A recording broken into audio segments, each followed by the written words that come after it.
Merci pour ton amour, ta grâce. Merci pour ce matin encore que tu nous as accordé. Nous recommandons ce moment entre ta sainte main, Seigneur. La Bible dit que c'était poussé par ton esprit que les hommes ont parlé de ta part. Seigneur, ce peuple sont venus devant toi, Seigneur, ce matin. Chacun a ses questions, Seigneur. Dieu de gloire, nous voulons que tu puisses parler, Seigneur, répondre dans nos questions, Seigneur.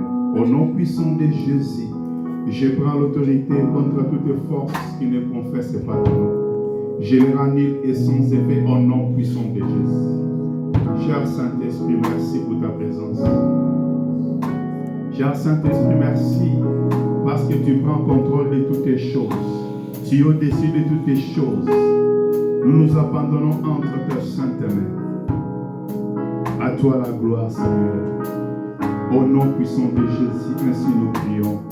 Et nous disons, merci Seigneur Jésus-Christ. Amen.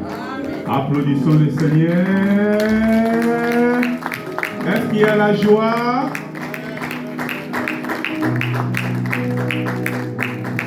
Je vous salue au nom puissant de notre Seigneur Jésus-Christ. Sans plus tarder, nous ouvrons nos Bibles dans le livre de 2 Corinthiens, chapitre 4, verset 18.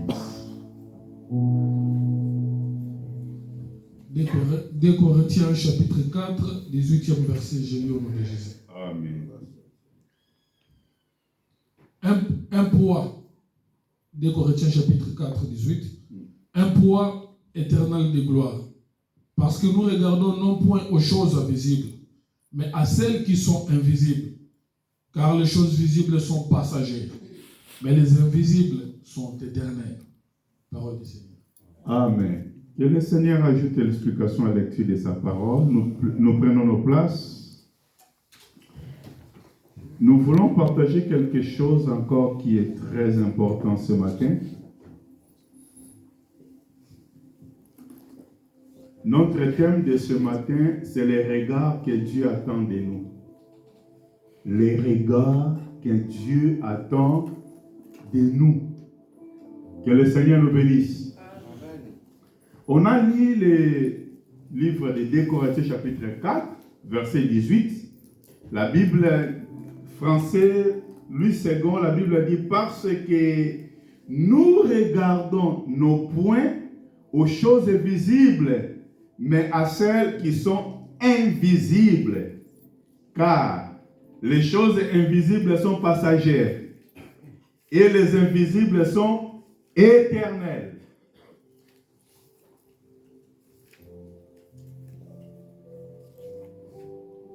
David, il a dit, nos regards n'étaient pas fixés sur les choses qui se voient, mais c'est celles qui ne se voient pas, car les choses qui se voient sont pour un temps, mais celles qui ne voient pas sont éternelles. Là, c'est notre auteur, c'est le bien-aimé Paul.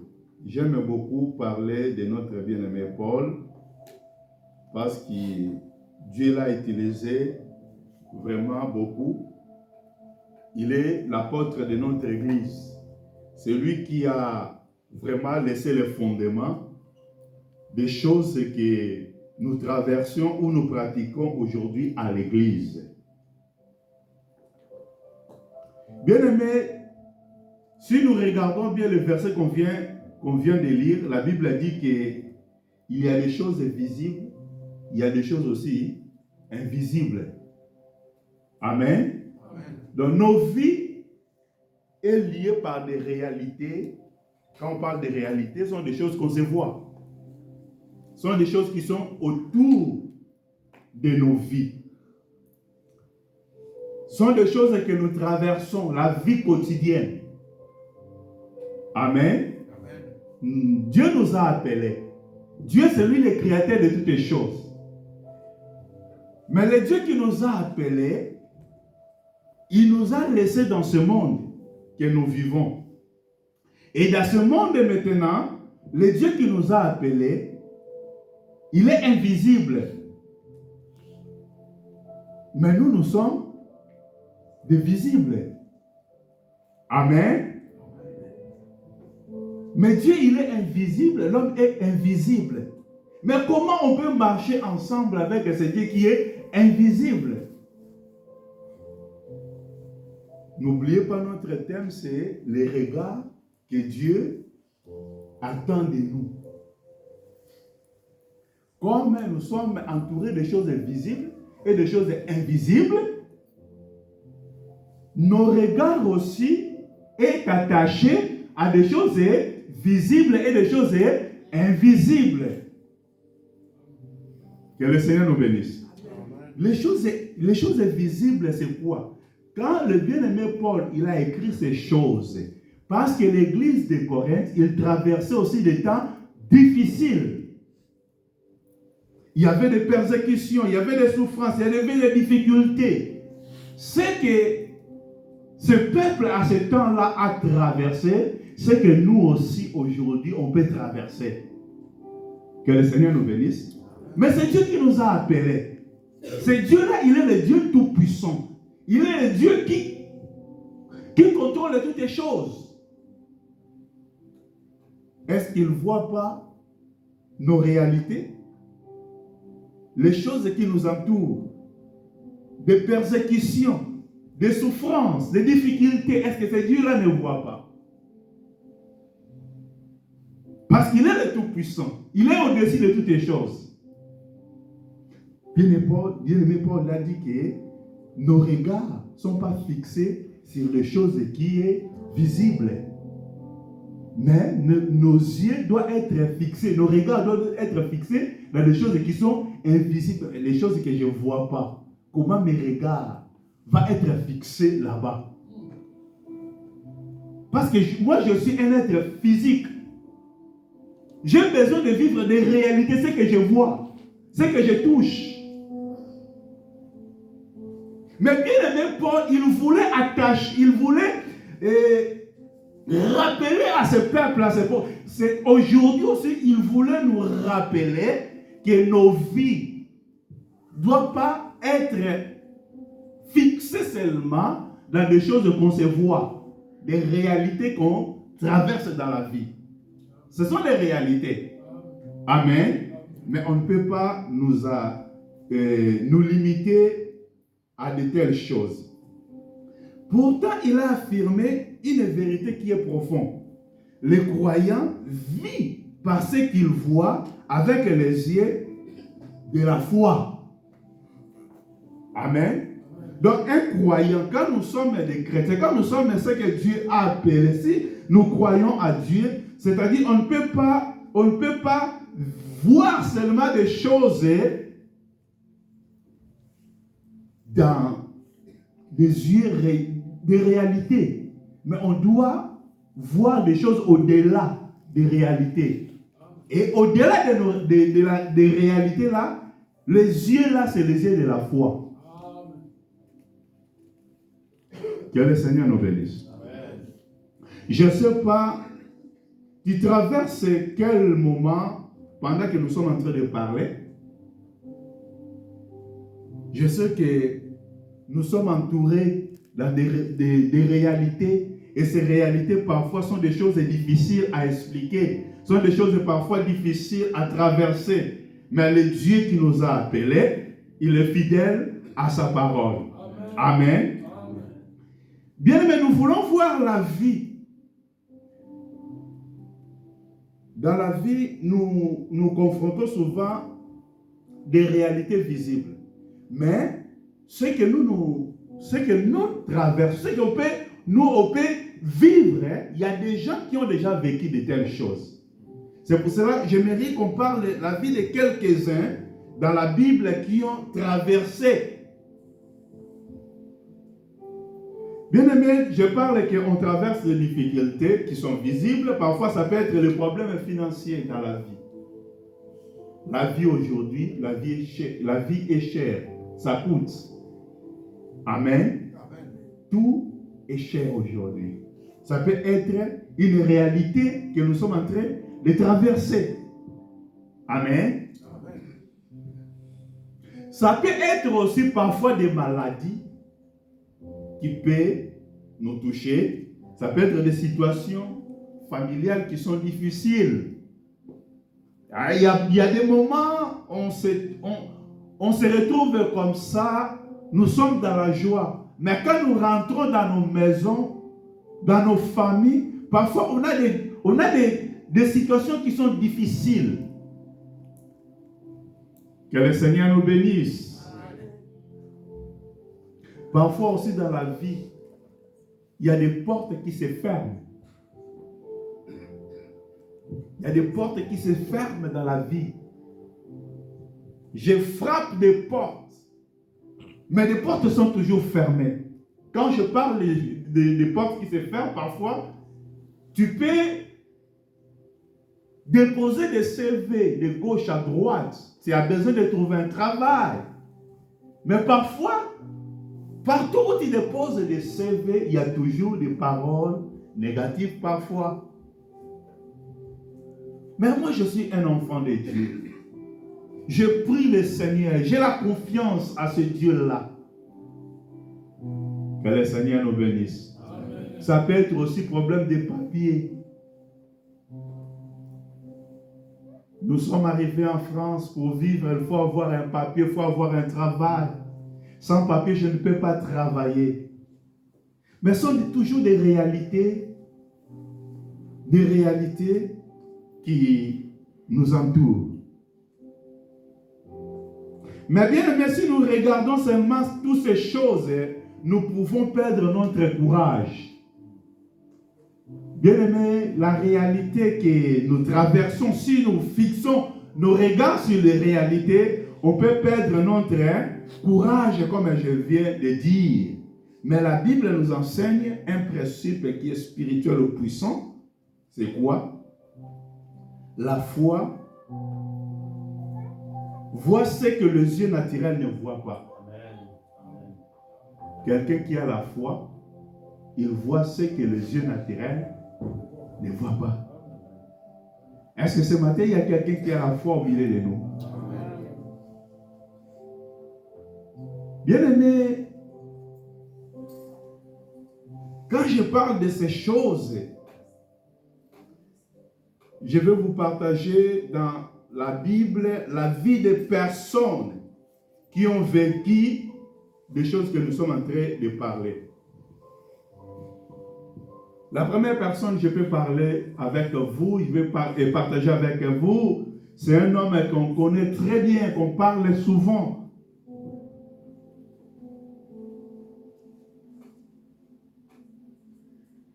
C'est Abraham. Vous savez, on va prendre un verset. Romains chapitre 4, verset 18. La Bible dit, oui, 4, verset 18. Romains chapitre 4, 18e verset, j'ai dit. Amen.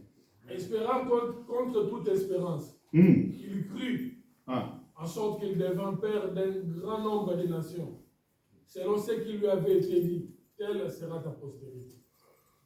Que le Seigneur ajoute l'explication à la lecture de sa parole. Amen. La Bible nous parle d'un homme qui a cru. C'est qui? C'était Abraham.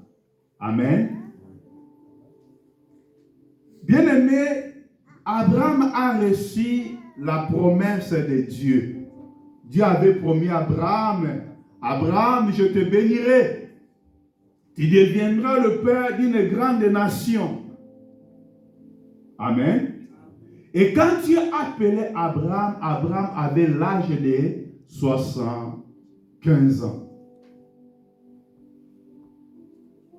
L'âge de 75 ans, Dieu appelle Abraham de sortir de son pays.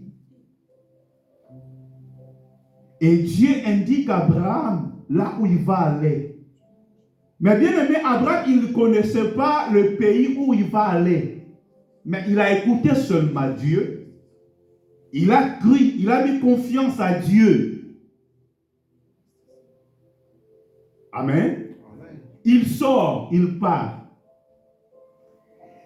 Et Dieu a promis à Abraham que tu seras le père d'une grande nation. Mais réalité, c'était quoi? Mais dans le visible d'Abraham, d'abord, il était un homme très âgé. Un homme très âgé. Amen. Mais Dieu donne à Abraham, la promesse à Abraham, qu'il deviendra le père d'une grande nation à 75 ans. Amen. La deuxième des choses, sa femme, Sarah, était encore stérile. Oh Dieu, tu connais que ma femme, elle est stérile. Amen. Et moi, l'âge est avancé. Mais tu me donnes la promesse que moi, je suis le père d'une grande nation. Ça, c'est une catastrophe, c'est la contradiction. Amen. Est-ce que Dieu, tu ne vois pas que je commence à affaiblir? Est-ce que Dieu ne voit pas que ma femme, elle est stérile? Mais Dieu donne la promesse. Amen. Bien aimé, je ne sais pas quel temps que tu es en train de traverser. Parce que souvent, nous sommes câblés par des réalités que nous traversons dans la vie. Que le Seigneur nous bénisse. Le Dieu qui nous a appelés est fidèle. Le Dieu qui nous a appelés, il n'a pas commencé de travailler avec nous. Avant de se révéler à nous, il a marché avec d'autres personnes. Il était fidèle avec ces personnes-là. Est-ce que ce Dieu-là, ce matin, il a changé pour toi? Est-ce que ce Dieu-là, ce matin, il a changé à cause de tes circonstances?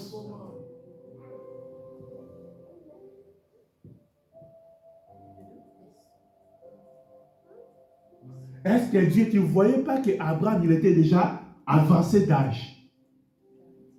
Est-ce que Dieu, tu ne voyais pas qu'Abraham, sa femme, elle est stérile? Qu'est-ce que tu vois dans ta vie? Ce que tu vois va influencer aussi ta vie.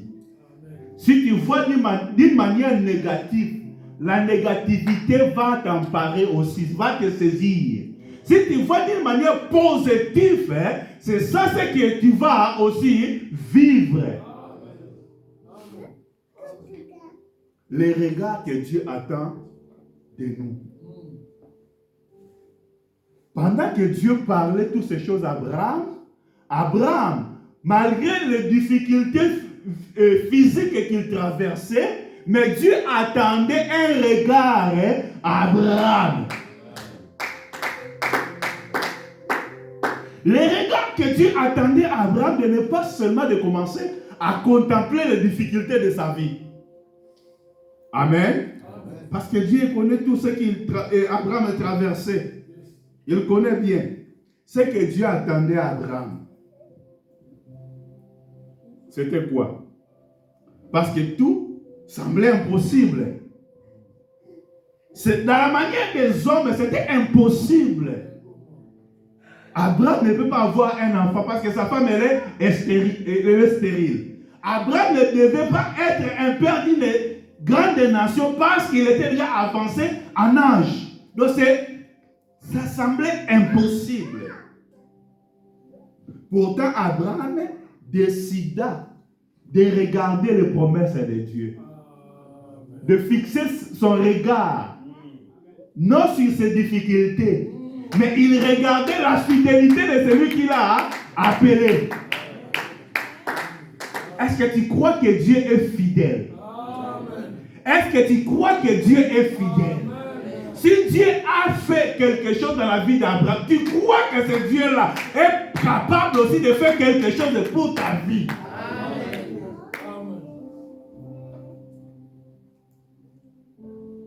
Je ne sais pas. Tu es en train de traverser quel temps? Je ne sais pas. Mais la Bible dit, malgré toutes ces difficultés dans la vie d'Abraham, Abraham a crié. Abraham a crié à quoi? À celui qui l'a fait les promesses. Parce que Abraham, il savait que Dieu est fidèle à ses promesses. Que le Seigneur nous bénisse. Amen. Abraham a choisi de regarder la parole de Dieu plutôt de regarder les réalités. Amen. Abraham, sa décision de rester fixé sur la parole de Dieu ou sur la promesse de Dieu au lieu de regarder la réalité de sa vie. Mais souvent aujourd'hui, nous sommes beaucoup engloutis par des réalités plutôt de fixer les regards sur les promesses de Dieu. Amen. La foi commence là où la logique humaine s'arrête. La foi commence où la logique humaine arrête. Abraham, selon la logique humaine, donc c'est impossible Sarah pour avoir un enfant. Amen. Vous savez, même Abraham lui-même, quand Sarah a proposé, elle avait refusé. Parce qu'elle savait que Dieu est fidèle. Mais pour couvrir la faiblesse de sa femme, elle a fait ce que sa femme elle voulait. Mais Abraham, en lui, elle savait que Dieu est fidèle à sa parole. Bien aimé, si Abraham n'avait pas cette confiance, il pouvait pas même accepter quand Dieu a demandé à Abraham de sacrifier Isaac. Amen. Parce qu'Abraham savait que même si Isaac part aujourd'hui, Dieu là, il est capable de ressusciter Isaac. Que le Seigneur nous bénisse. La foi commence quand, là où la logique humaine s'arrête. Bien aimé, oui, nous sommes entourés à des choses. Mais ce que Dieu attend de nous, que nous sortons un peu de la logique humaine, de fixer nos regards dans sa parole. Amen. Je vais vous parler de deuxième personne dans la Bible. Je vais parler de Joseph.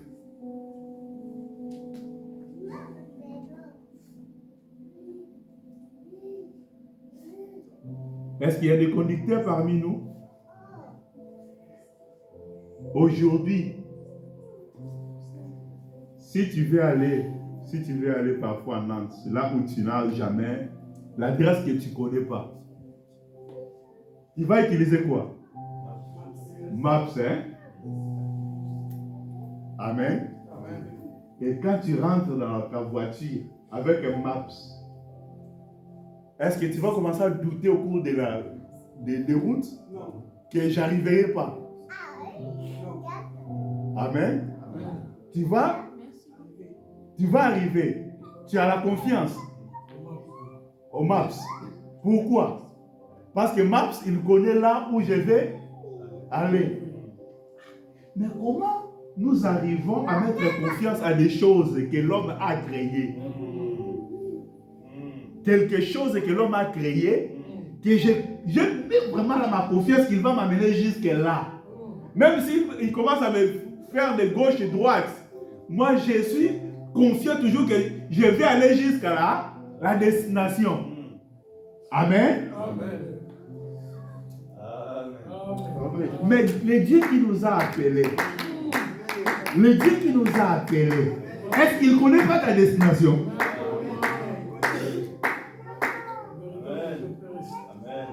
Amen.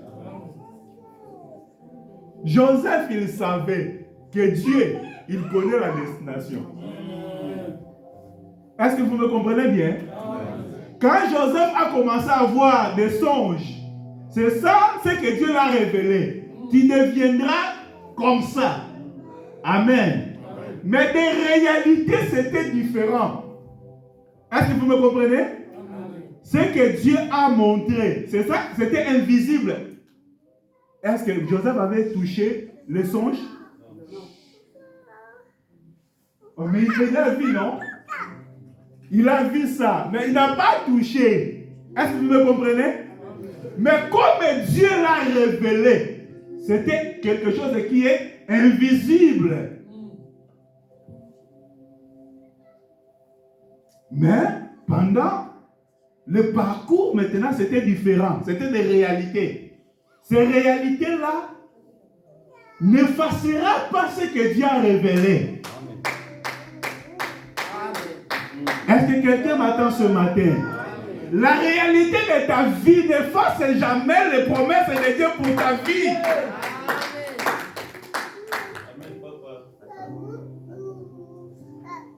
Je vais parler un peu de Joseph. Bien aimé. Joseph, quand Dieu... Vous savez, quand Dieu travaille dans l'ombre. Dieu travaille dans l'ombre. Si on prend une petite graine, on va aller semer là où il y a la terre. Amen. Amen. Quelqu'un qui n'a pas vu la graine qu'on a semée, il peut penser qu'il n'y a rien qui se passe là-bas. Ah oui. Ah oui. Amen. Amen. Mais la terre où on a mis la graine, il y a quelque chose qui se passe dans l'ombre. Que le Seigneur nous bénisse.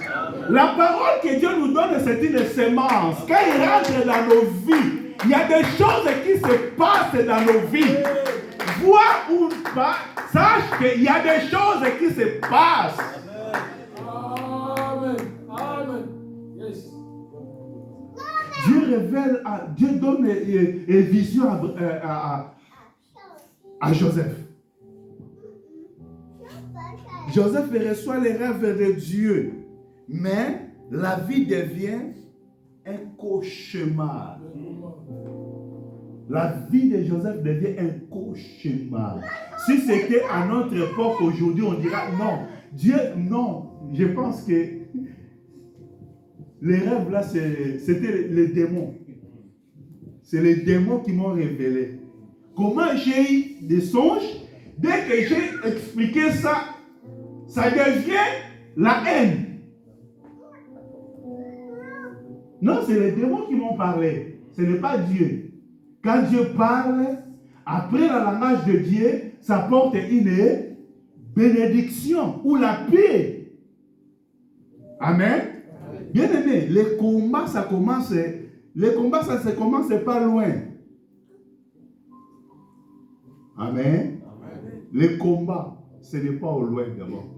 Les gens qui sont à côté. Que le Seigneur nous bénisse. Amen. Ça devient cauchemar. La première des choses, c'est quoi? Il était trahi par ses propres frères. Amen. Mais pour Joseph pourrait dire non, c'est une malédiction. Ok? Je pense qu'il pouvait commencer à chercher quelle sorte de lien. Hein? J'ai des liens. J'ai des liens de famille. J'ai des réclamations. Pourquoi? Amen. Ce n'était pas des liens. Ce n'était pas aussi des réclamations. Mais c'était le travail de Dieu. Quand Dieu travaille dans l'ombre. Est-ce que quelqu'un me comprend ce matin? Dans la vie, aujourd'hui, nous pensons toujours que c'est Dieu quand il y a des réussites. Quand il y a des échecs, nous croyons plus que c'est Dieu. Est-ce que vous me comprenez? Quand j'ai des réussites, je suis en train d'exceller à toutes les choses, je dis Amen parce que c'est Dieu qui est en train d'opérer. Mais quand je suis en train de traverser des échecs, ce n'est pas Dieu qui est en train d'opérer, de travailler. Bien aimé, non. Amen. Dieu travaille dans l'ombre. La première des choses pour Joseph, c'était la trahison de ses frères. on peut être trahi. Amen. La deuxième des choses, non seulement la trahison, mais il a été encore vendu par ses propres frères encore. Vendu par ses propres frères. Il est devenu esclave.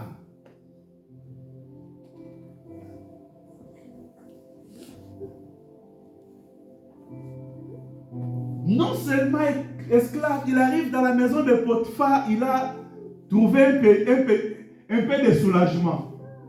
Hein? Dans la maison de Potiphar, parce qu'il est devenu l'administrateur de la maison, il a eu quand même quelques soulagements. Il a commencé à vivre un peu.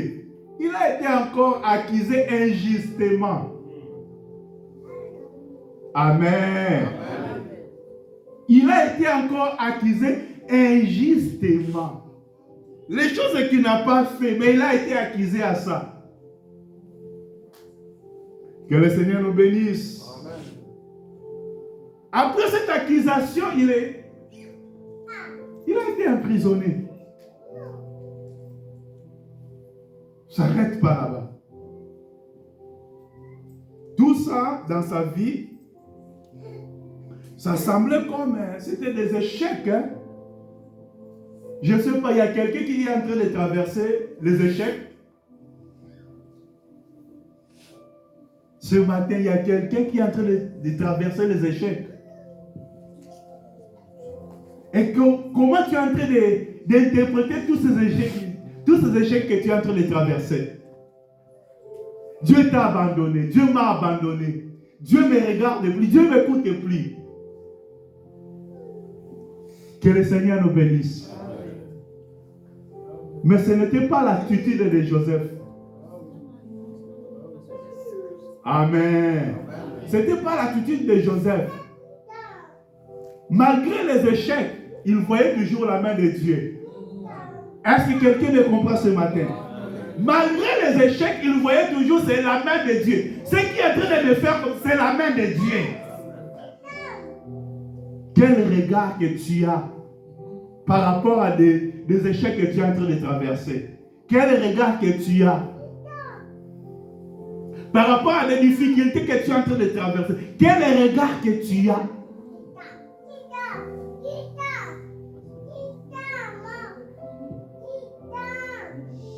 Genèse chapitre 50, verset 20. Qu'est-ce que la Bible dit? Genèse chapitre 50, 20e verset. Amen. Je lis au nom de Jésus. Vous aviez médité de me faire du mal. Dieu l'a changé en bien pour accomplir ce qui arrive, pour sauver la vie à un peuple nombreux. Amen. Nous arrêtons là-bas. Vous voyez, ça c'est la parole de Joseph qu'il parlait à ses frères. Que le Seigneur nous bénisse. Amen. C'est Joseph qui parle à ses frères. Que vous avez médité le mal pour me faire du mal. Ok? Dieu l'a changé en bien. Dieu l'a changé en bien. Tout ce que tu es en train de traverser, même si tu vois ça c'est mal, laisse-moi de te dire que Dieu va changer tout pour le bien. Amen. Amen. Dis à ton frère, n'aie pas peur. N'aie pas peur. Tout ce que tu es en train de traverser, Dieu changera à bien. Amen. Que le Seigneur nous bénisse. Bien aimé, pendant tout ce temps-là, pour la vie de Joseph, les échecs de vie de Joseph, mais Joseph, Dieu préparait Joseph pour devenir un gouverneur. Pour gouverner.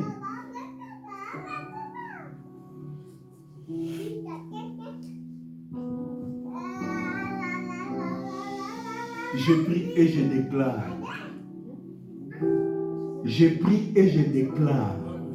Les difficultés que tu traverses là, que Dieu change ça ce matin, afin que tu gouvernes au nom de Jésus.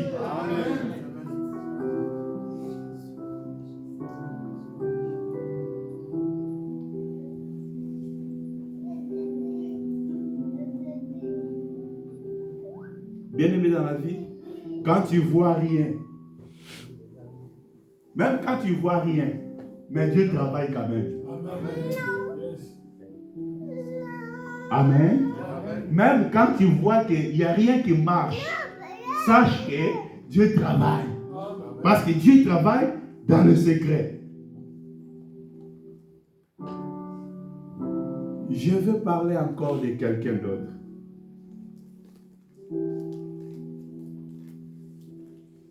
Les regards que Dieu attend de nous. Les regards que Dieu attend de nous.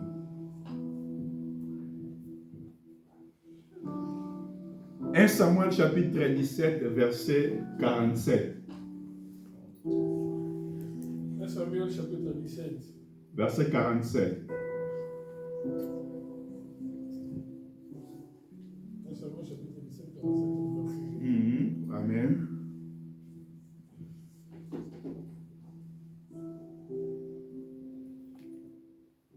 Et toute cette multitude saura que ce n'est ni par l'épée, ni par la lance que l'Éternel sauve, car la victoire appartient à l'Éternel et il vous livre entre nos mains. Amen. Amen. Là, c'est la parole d'un homme. C'est qui? C'est David. Bien aimé, là, c'est l'histoire de bataille avec Goliath. Amen. Amen. Goliath, il s'est levé pour attaquer le peuple de Dieu, pour humilier le peuple de Dieu. Pendant que tout Israël, il voyait comment là, Goliath. Vous savez ce que Israël voyait pour Goliath? La Bible dit que quand Goliath s'est levé, toute armée était paniquée. Amen. Était paralysée de la peur. À cause de géant Goliath qui était de lancer le défi envers le peuple de Dieu. Amen. Amen. Israël, c'est le peuple qui appartient à Dieu. Goliath, c'est un incirconcis, quelqu'un qui ne croit pas à Dieu. Amen. Amen. Mais il était un homme de guerre, expérimenté, géant. Mais sa présence, c'était une réalité. Amen.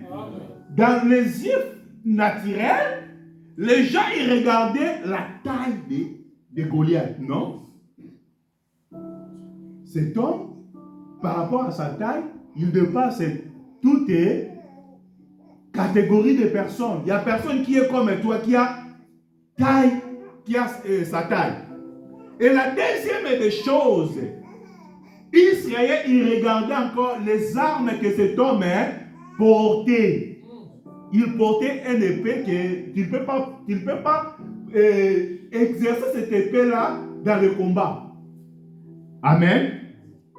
Et la troisième des choses, il voyait que cet homme, il était un homme puissant, expérimenté de la guerre. Que le Seigneur nous bénisse. Que le Seigneur nous bénisse. Mais quand Israël, il regardait toutes ces choses, quand même Saoul a conseillé à David, et David n'allait pas vers cet homme, parce que cet homme, il est expérimenté. Il est un homme de guerre depuis sa jeunesse. Amen. Amen. Tout le monde le voyait comme ça. Même quand David il est arrivé, il a dit, moi je vais aller combattre cet homme. Ses frères, toi on connaît ton orgueil. Tu as laissé un peu de troupeau là-bas pour venir ici. On connaît ton orgueil. Vous voyez? Ce sont des réalités. Que le Seigneur nous bénisse. Amen. Mais pendant que tous voyaient des choses comme ça, mais David, il voyait la fidélité de Dieu.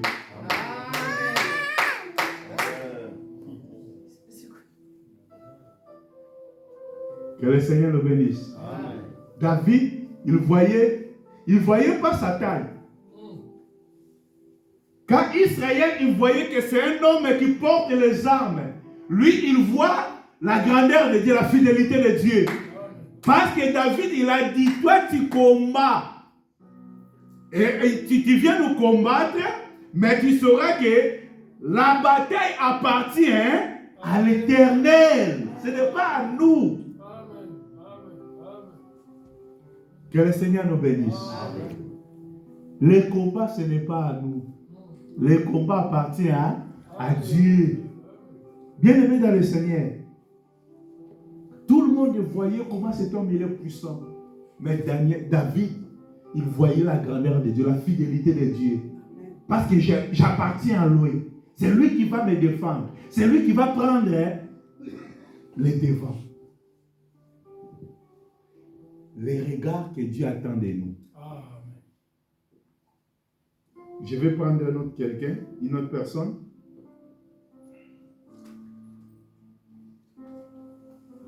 Bien-aimé dans la vie, ce que tu vois dans la vie, ce que tu vois dans ta vie, détermine où tu vois, où tu es en train de fuir Goliath, ou tu vas combattre contre lui.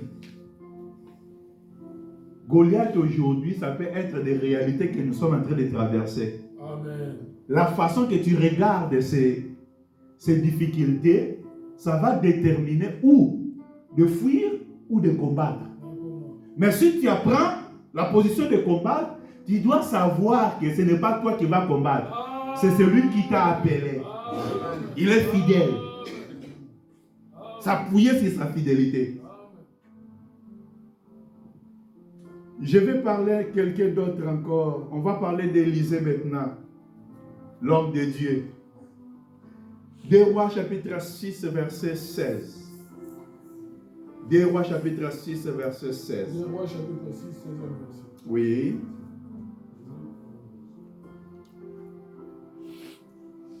2 Rois chapitre 6 verset 16. Oui. Il répondit, ne crains point, car ceux qui sont avec nous sont en plus grand nombre que ceux qui sont avec eux. Que le Seigneur ajoute l'explication à la lecture de sa parole. Amen. C'est l'histoire d'Élisée. Élisée, Israël était en guerre avec le peuple. C'était les Syriens. Et les Syriens, chaque fois qu'ils faisaient la préparation pour aller attaquer Israël, Élisée avertissait le roi. Faites attention, parce qu'il y a une embuscade que les Syriens ils ont préparée. Et le roi il va envoyer les services de renseignement. Les choses ça déroulait. C'est que l'homme de Dieu avait parlé. Et ça répété plusieurs fois. Le roi de Syrie maintenant, il a dit non. Il a dit dans mon cas ici, j'ai des traîtres. Parce que quand on fait des préparations, tous sont révélés là-bas. Que le Seigneur nous bénisse. Amen. Mais dans le cas du roi de Syrie, il a dit non, roi, ce n'est pas. On n'a pas un traître parmi nous. Seulement, en Israël, il y a un homme. Amen. Amen. Il y a un homme qui voit de loin. Pendant que nous sommes réunis ici, tout ce que nous sommes en train de prendre comme décision, cet homme-là, il est présent, il voit des choses. C'est lui qui va aller avertir les rois. Est-ce que vous me comprenez? Amen.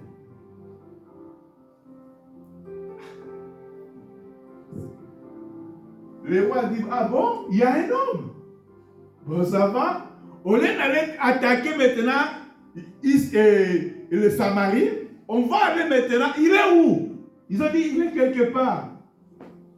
Bon, préparez maintenant, va aller faire l'embuscade chez lui d'abord. On va les récupérer. Après avoir récupéré cet homme, on verra maintenant comment Israël va procéder encore quand nous allons faire notre plan. Que le Seigneur nous bénisse. Et il a envoyé des troupes. Et les troupes sont allées encercler là où Élisée était avec son serviteur. La Bible dit que le matin, quand le serviteur est sorti, il a trouvé qu'ils étaient encerclés. Il a dit, ah, l'homme de Dieu, on est perdu, on est mal. Parce que nous sommes encerclés. Nous sommes en danger. Amen. Amen. Qu'est-ce qu'on peut faire? Parce que nous sommes en danger. Est-ce que toi aussi tu vois les dangers dans ta vie? Comme cet homme. Il voyait les dangers. Pendant que cet homme, il voyait les dangers. Mais Élisée, il voyait la protection. Amen. Ah. Amen. Amen. Pendant que ce serviteur, il pleurait. Mais Élisée, il était content. Non, à cause qui était visible, mais à cause de ce qui était invisible. Les serviteurs de l'homme de Dieu, ils voyaient des choses visibles. L'armée qui était entourée Israël. Mais Élisée, il voyait l'armée invisible qui entourait non seulement l'armée syrienne, mais l'armée qui entourait et Élisée, son serviteur, et l'armée syrienne. Amen. Amen. Amen. L'homme de Dieu a prié à Dieu pour qu'il puisse ouvrir les yeux de cet homme. Avant de prier d'abord, il a dit, ne t'inquiétez pas. Parce que ce qui est en nous est plus grand et plus puissant que celui qui est avec cet homme-là. Les armes qu'il porte là, oui, ils ont armé. Mais nous, les armes que nous portons sont des armes plus puissantes que les armes que ces gens-là ont.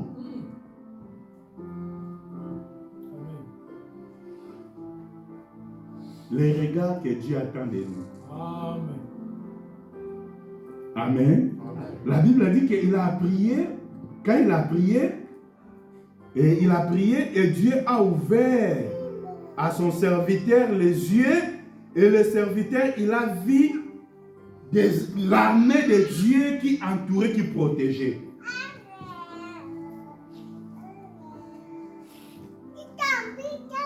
Ce que tu vois dans ta vie, ce n'est pas toute la réalité. Amen. Ce que tu es en train de voir là, ce n'est pas toute la réalité. Au-delà de ce que tu es en train de voir, au-delà de ce que tu es en train de traverser, il y a quelque chose d'autre. Que le Seigneur nous bénisse. Amen. Je pense que je vais m'arrêter là-bas. Je pourrais parler aussi de notre Seigneur Jésus-Christ.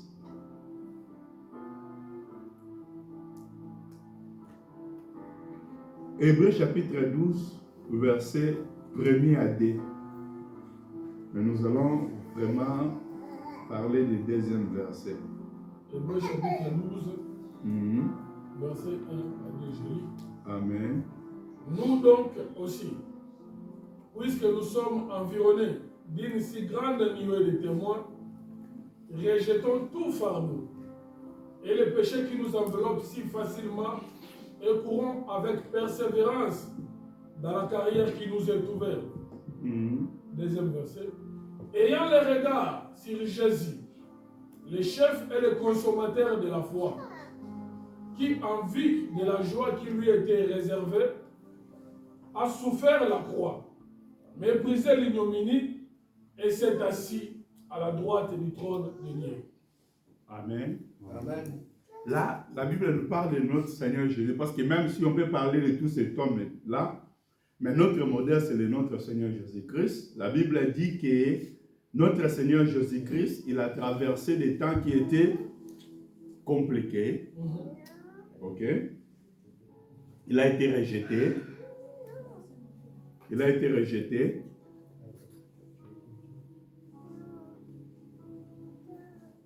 Il a été rejeté, il était même aussi humilié, il était mort. Mais tout ça, la Bible a dit que, en vue de la joie qui lui était réservée, il a souffert à la croix. Pourquoi? Il voyait la résurrection, le salut de l'humanité. Quand Jésus est passé, il a accepté d'aller à la croix.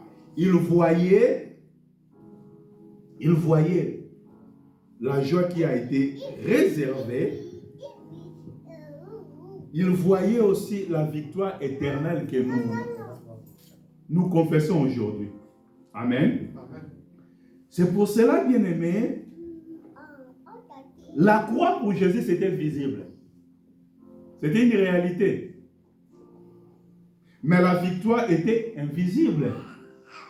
Parce que quand les gens crucifiaient le Seigneur, ils pensaient qu'ils sont en train de mettre terme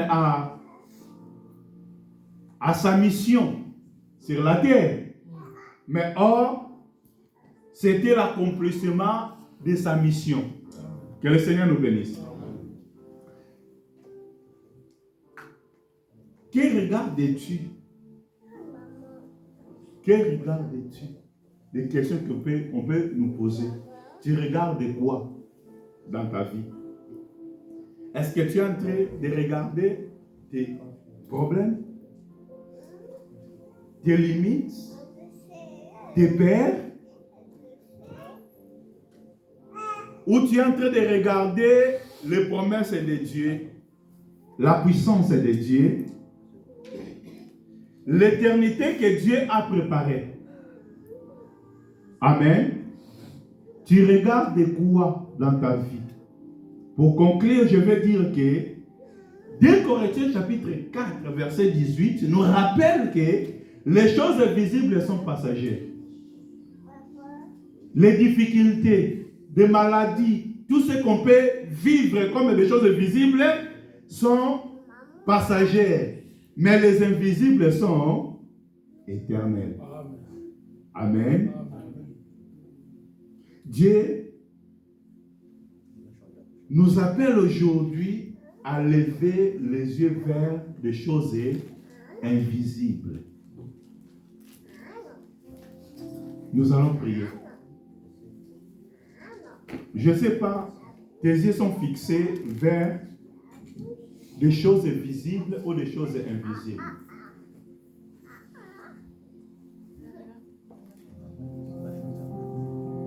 Les choses visibles passeront, mais les choses invisibles ne passeront pas. Nous allons remercier le Seigneur pour cette parole. Nous allons nous mettre debout pour prier. Remercier le Seigneur pour cette parole. Seigneur, merci pour ton amour, merci pour ta grâce.